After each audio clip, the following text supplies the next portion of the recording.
সবাইকে জানাই ঈদের শুভেচ্ছা। ঈদ মোবারক। ঈদ মানে আনন্দ, ঈদ মানে ভালো লাগা, আর ঈদ মানে ভালো ভালো খাবার খাওয়া। এই যে পোলাও, গরুর গোশত, আর এখানে রোস্ট, ভালো ভালো খাবার সবাই আজকে খান। ঈদের দিন খুব ভোর ভোর উঠে পড়েছি। ঈদ বলে কথা, সকাল সকাল রান্না বান্না করা লাগবে। আর এইদিকে আমার ছেলে উঠে গেছে, এসে বলছে আম্মু কি রান্না করছো। আমার ছেলেকে বললাম বাবা গরুর মাংস চাপিয়েছি এক চুলায়, আর এক চুলায় সেমাই রান্না করছি। এই সেমাইটা হচ্ছে কলের সেমাই, যেটা আমি আজকে প্রথম রান্না করছি। আর তাও আবার ঈদের দিনে। আমার এক কথায় এটা স্পেশাল একটা সেমাই, আমার খেতে খুবই ভালো লাগে। আর আমি ঈদের দিন চেষ্টা করি ছেলের পছন্দের রান্নাগুলো করার। ছেলেকে জিজ্ঞেস করি কি কি রান্না করব, ছেলে যেটা যেটা বলে আমি সেটাই রান্না করি। এদিকে আমি দুধ দিয়ে দিয়েছি, দিয়ে দেখো এদিকে সেমাইটাও দিয়েছি।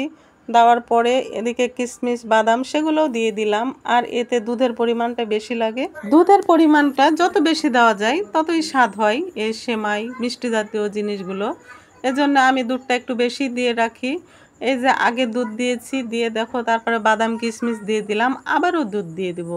আর এইভাবে দুধ দিলে দুধটা অনেক দুধ দুধ হয় সেমাইগুলো, আর খেতেও অনেক টেস্ট লাগে, খুব ভালো লাগে এক কথায়।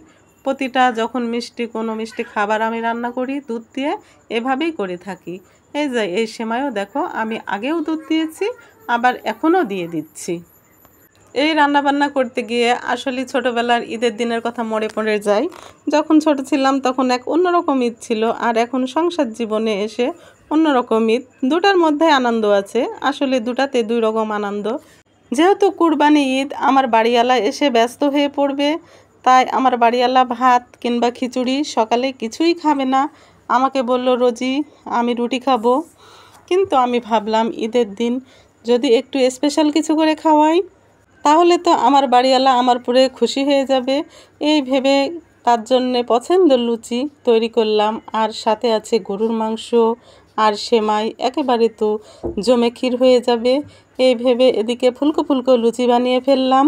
আর আমার মতো কে কে ফুলকো ফুলকো লুচি বাড়িওয়ালাকে খেতে পছন্দ করো খাওয়াতে, সেটা অবশ্যই কমেন্ট করে জানাবে। এই যে দেখো এদিকে আমি একেবারে কমপ্লিট করে ফেলেছি। আমার বাড়িওয়ালা অলরেডি নামাজ থেকে চলে এসেছে, কিন্তু এখন সে খাবে না। কিন্তু আমি বললাম যে একজনের কুরবানি হলেই খাওয়া যায়, তাই আমার বাড়িওয়ালা রাজি হলো। আর এই দেখো বললাম না যে খুশি হয়ে যাবে, তার পছন্দের খাবার কে চাও না যে বাড়িওয়ালা একটু খুশি হয়ে যাক। আমার বাড়িওয়ালা তো খুশি হয়ে অলরেডি একটু হাসি দিয়েই দিল। আর এই যে বলতে পারো এটা আমার নাতি চলে এসেছে, বিড়াল। আমার মেয়ে যখন আমার বাসায় আসে এই বিড়ালটাও আসে, একে আমার মেয়ে বলবে তোমার এটা নাতি, আর নাতির মতোই ভালোবাসার লাগে। আমার ছেলে তো অলরেডি এসে কোলে নিয়ে ফেলেছে। এই যে দেখো আমার বাড়িওয়ালার ব্যস্ততা, আমি বলেছিলাম না আমার বাড়িওয়ালা ব্যস্ত হয়ে পড়বে। আর এই খাবারগুলো আমাদের বিকালের সব কাজকাম ব্যস্ততা শেষে আমার বাড়িওয়ালা এখন খাবে। পোলাও রান্না করেছি আমি, এদিকে আরও অন্যান্য রান্না করেছি, সেগুলো আমার বাড়িওয়ালা দেখেনি। এখন পরিবারের সবাই মিলে একসঙ্গে বসে খাওয়া দাওয়া করছি। যাই হোক আজকের ভিডিওটি এ পর্যন্তই।